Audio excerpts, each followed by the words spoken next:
Todo empezó como un simple favor, cuidar a una adolescente por unos días. Pero ese favor terminó convirtiéndose en uno de los casos más perturbadores que existen. Sylvia Marie Likens nació en Indiana, 3 de enero de 1949. Hay otra persona que es importante mencionar en este caso, su cuidadora o niñera. Gertrude Nadine, una mujer frustrada con la vida, a pesar de tener 36 años y medir 1.68 metros de altura, pesaba 45 kilogramos solamente. Y fue descrita como una fumadora empedernida. La mujer sufría de depresión clínica, debido al estrés de 3 matrimonios fallidos, una relación fracasada, un aborto espontáneo reciente y siendo madre soltera de 7 hijos. Les recomiendo no ver o escuchar el caso si son sensibles, es un caso muy fuerte. El caso de Sylvia Likens es considerado uno de los más impactantes y perturbadores en la historia criminal de Estados Unidos. Antes de todo, hay algo que tienes que saber sobre Sylvia Likens. Era la tercera de 5 hijos. No era alguien problemática, ni alguien que llamara la atención. Era simplemente una chica más, tratando de llevar una vida normal. Pero desde pequeña, su vida no fue fácil. Sylvia había sufrido polio, y eso dejó una de sus piernas más débil que la otra. Caminaba con dificultad, y necesitaba un aparato ortopédico para apoyarse. Aún así, seguía adelante. Su familia tampoco tenía estabilidad. Sus padres viajaban constantemente, trabajando en ferias, vendiendo lo que podían para sobrevivir. Pero había algo que siempre les preocupaba, la seguridad de Sylvia y su hermana menor, Jenny. Por eso, muchas veces, las dejaban con familiares, pensando que ahí estarían mejor. Sin saber que una de esas decisiones cambiaría todo. Sylvia y su hermana menor, Jenny, eran 2 adolescentes normales. Iban juntas a la escuela, y ahí fue donde conocieron a 2 chicas que cambiarían todo.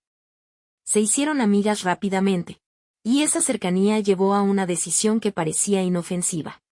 El padre de Sylvia, que no podía hacerse cargo de ellas en ese momento, aceptó dejarlas al cuidado de la madre de sus nuevas amigas. Le pagaría $20 a la semana, y ella prometió cuidarlas como si fueran sus propias hijas. Pero esa decisión terminaría marcando el inicio de algo que nadie imaginaba. Poco después de la festividad del 4 de julio, Sylvia y su hermana Jenny llegaron a la casa donde vivirían con Gertrude, junto a sus 7 hijos. Al principio, todo parecía normal. Las chicas estaban entusiasmadas, dispuestas a ayudar en lo que fuera necesario, tratando de adaptarse a un lugar completamente nuevo. Pero dentro de esa casa, el ambiente era pesado. Y lo que parecía un nuevo comienzo, pronto se convertiría en una experiencia que nunca olvidarían. Durante las primeras semanas en la casa de Gertrude, todo parecía estar bien. Sylvia no causaba problemas. Ayudaba en las tareas del hogar. Y pasaba tiempo con Stephanie, una de las hijas y la que era su amiga en la escuela. Para ella era un sueño, estar viviendo con su amiga y su hermana. Tanto ella como su hermana asistían a la iglesia con la familia, y quienes las veían ahí, no notaban nada fuera de lo normal. De hecho, Sylvia era descrita por el pastor como una chica amable, tranquila, incluso devota. El acuerdo era claro. El padre de las chicas pagaría $20 a la semana por su cuidado. Pero con el paso de los días, los pagos comenzaron a retrasarse. A veces, solo 1 o 2 días. Podría parecer algo sin importancia. Pero dentro de esa casa, no lo fue. Porque fue entonces, cuando Gertrude empezó a cambiar. Y esa frustración, no la descargó contra el padre, sino contra las hermanas golpeando salvajemente a las chicas. A mediados de agosto, Gertrude había comenzado a centrar su abuso casi exclusivamente en Sylvia, y su principal motivación, probablemente eran los celos de la juventud, la belleza, la apariencia, la respetabilidad y el potencial de la niña.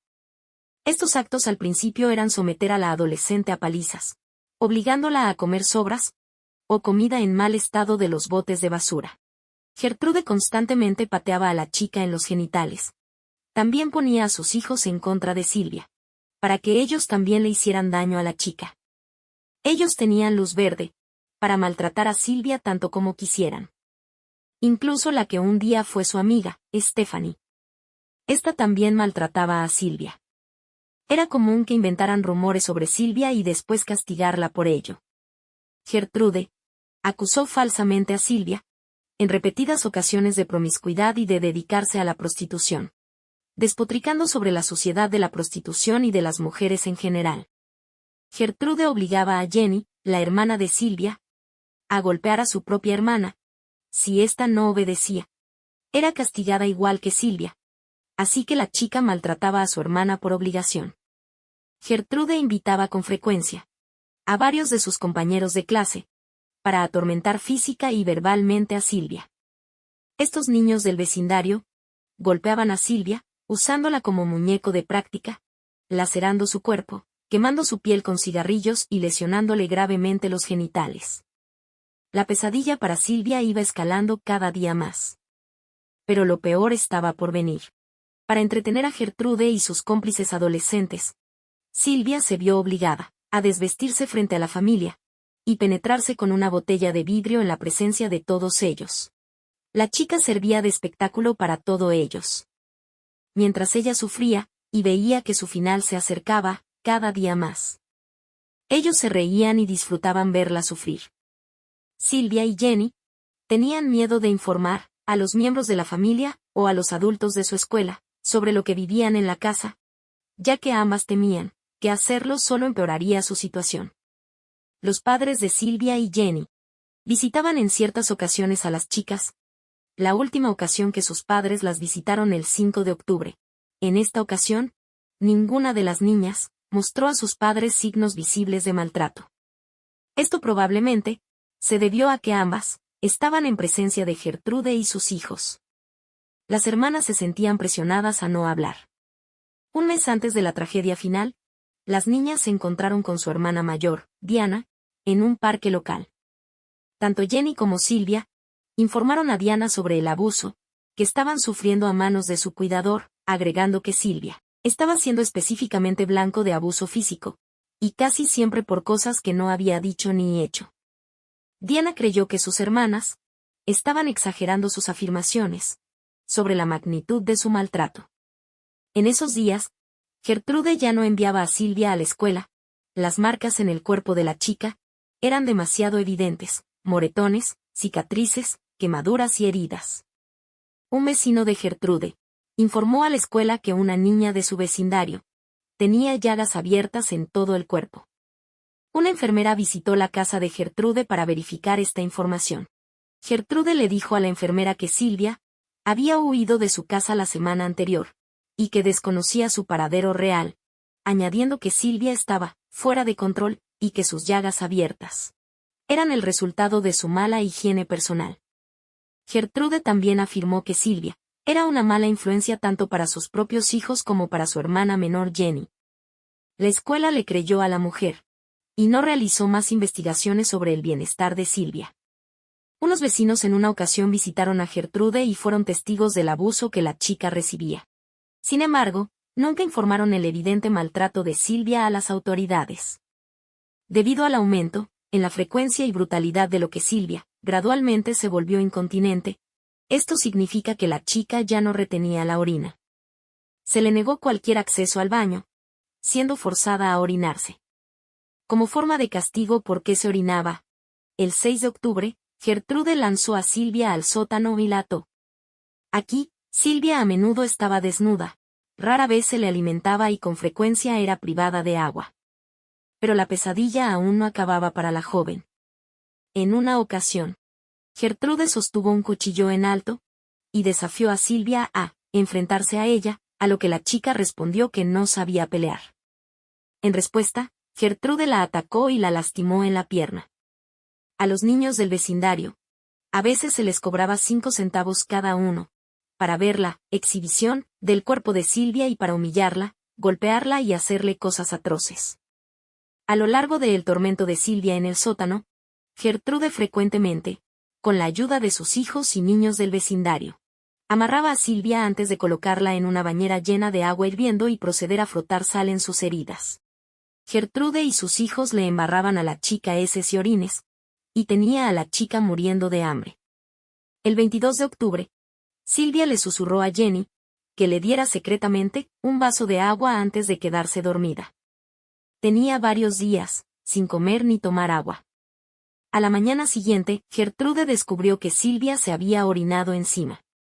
Como castigo, la adolescente fue obligada a insertar una botella de soda vacía en su vagina en presencia de los hijos de Gertrude. Poco después, Gertrude llamó a Silvia a la cocina. Luego le ordenó que se desnudara antes de decir: «Has marcado a mis hijas, ahora te voy a marcar a ti». Supuestamente Silvia marcó a los hijos, por quitarse la ropa frente a ellos y hacer cosas que la misma Gertrude le pidió. Gertrude entonces comenzó a tallar con quemaduras las palabras: «Soy una prostituta y estoy orgullosa de ello», en el abdomen de Silvia con una aguja al rojo vivo. Le hizo una especie de tatuaje grande. Esa noche, Silvia confió a su hermana menor, Jenny: «Sé que no quieres que muera, pero voy a morir. Puedo sentirlo». La chica tenía razón, la tragedia final estaba cada vez más cerca. Al día siguiente, Gertrude despertó a Silvia. Luego la obligó a escribir una carta, mientras dictaba el contenido. Con la carta, pretendía hacer creer a sus padres que Silvia había huido de la casa.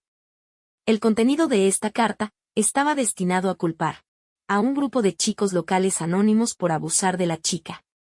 El 25 de octubre, Gertrude arrastró a Silvia al sótano. Esa noche, Silvia intentó desesperadamente alertar a los vecinos gritando, pidiendo ayuda, y golpeando las paredes del sótano con una pala. Hizo todo lo que sus fuerzas débiles le permitieron. Una vecina cercana de Gertrude informaría más tarde a la policía que había escuchado el desesperado alboroto, y que había identificado la fuente como proveniente del sótano de Gertrude, pero que como el ruido había parado repentinamente alrededor de las 3 a.m., decidió no informar a la policía sobre la perturbación.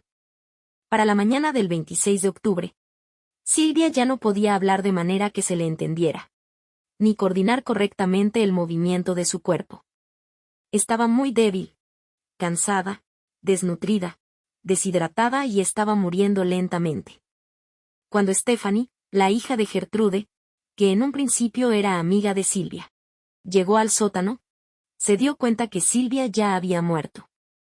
Gertrude decía que Silvia solo estaba fingiendo, que era una dramática, pero no, por fin había terminado la pesadilla de la joven.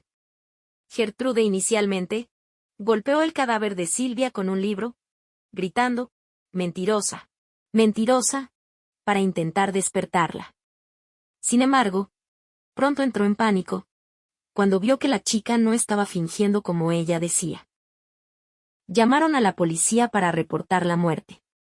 Cuando la policía llegó a su casa alrededor de las 6:30 de la tarde, Gertrude llevó a los oficiales al cuerpo demacrado, extensamente golpeado y mutilado de Silvia, y les entregó la carta que le había obligado a escribir previamente.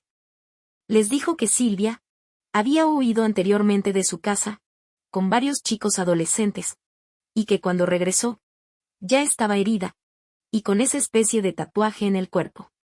Gertrude amenazó a Jenny, la hermana menor. Dijo que si decía algo la mataría. Jenny recitó la versión que Gertrude le dijo que dijera. Pero la joven sabía que si se quedaba en esa casa, su final iba a ser igual que el de Silvia. Así que, con miedo, pero les dijo a los oficiales: «Sáquenme de aquí y les contaré todo». La declaración formal proporcionada por Jenny llevó a los oficiales a arrestar a Gertrude y a todos los que colaboraron. Aceptaron su culpabilidad. El caso fue considerado como el peor crimen perpetrado contra un solo individuo en la historia de Indiana. Gertrude fue hallada culpable de asesinato en primer grado y sentenciada a cadena perpetua. Se le recluyó en la prisión de mujeres de Indiana, obtuvo su libertad condicional por buen comportamiento el 4 de diciembre de 1985, tras estar 20 años en prisión. Ella se cambió el nombre y se mudó a Iowa, donde murió de cáncer de pulmón el 16 de junio de 1990. Si llegaste hasta aquí, no olvides suscribirte.